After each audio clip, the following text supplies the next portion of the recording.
as Jesus was punctuating his ministry, bringing it to a close, he speaks to his disciples one more time. And he says to them, "These things that I do,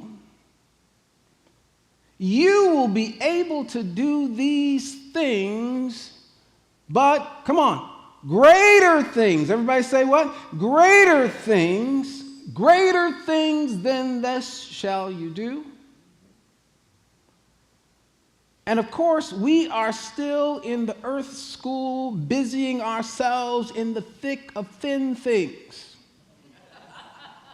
engaged in the lesser things of life. And so since we're so busy in the lesser things, it's very difficult for us to get on to the, come on, greater things.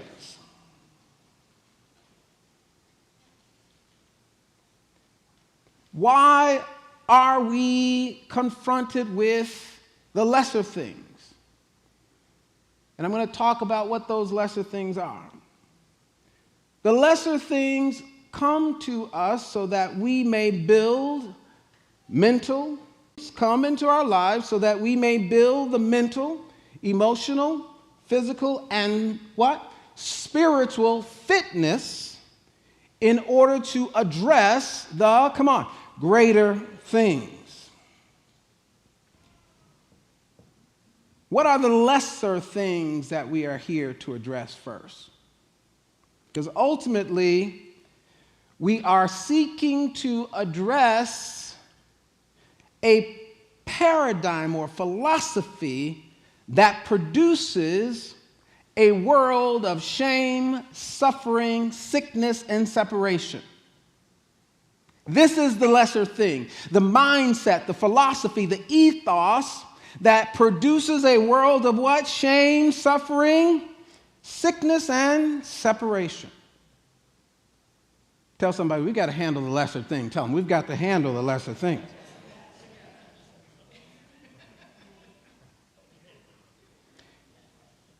And it is this narrow, myopic ethos or worldview or mindset that is responsible for creating and producing and reproducing a world of haves and have-nots.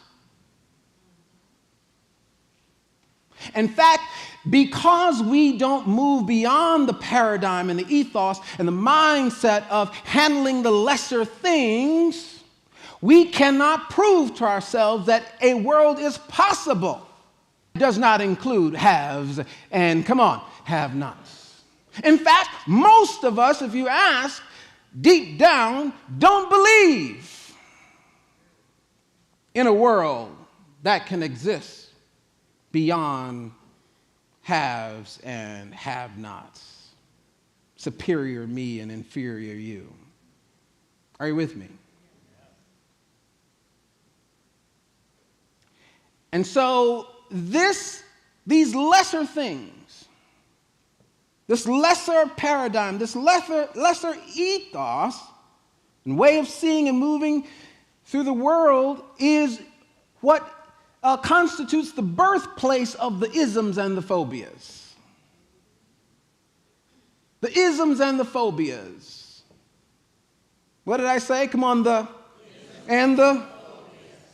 isms and the phobias come out of this lesser way of seeing and being in the world. This is where you get the racism and the sexism and the elitism and the materialism. This is where you get the Islamophobia and the homophobia.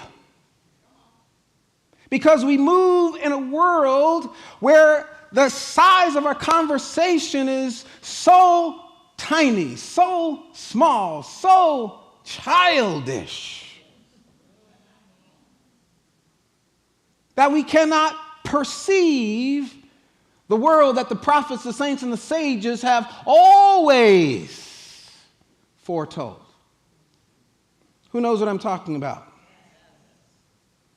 And so it's operating in this lesser ethos in life that for many of us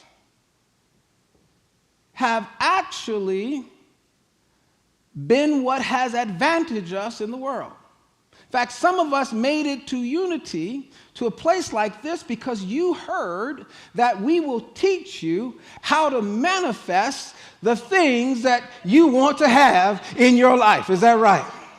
You came here because you heard that we will teach you the principles for healing your body, yes? Teach you the principles for making your pocketbook fatter, yes? Teach you the principles for living a life of health, happiness, love, success, prosperity, and money. Did you not come here for that? Tell the truth and stay in church today. And so we have aided and abetted.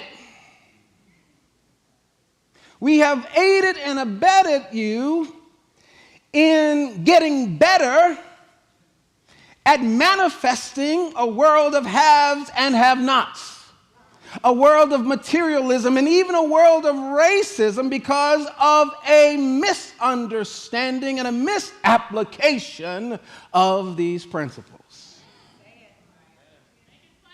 Are you here today?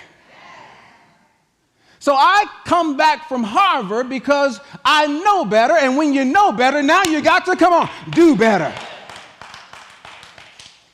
We're here for a spiritual course correction and an upgrade in how we interpret and use the principles that we have been entrusted with. Have you got it?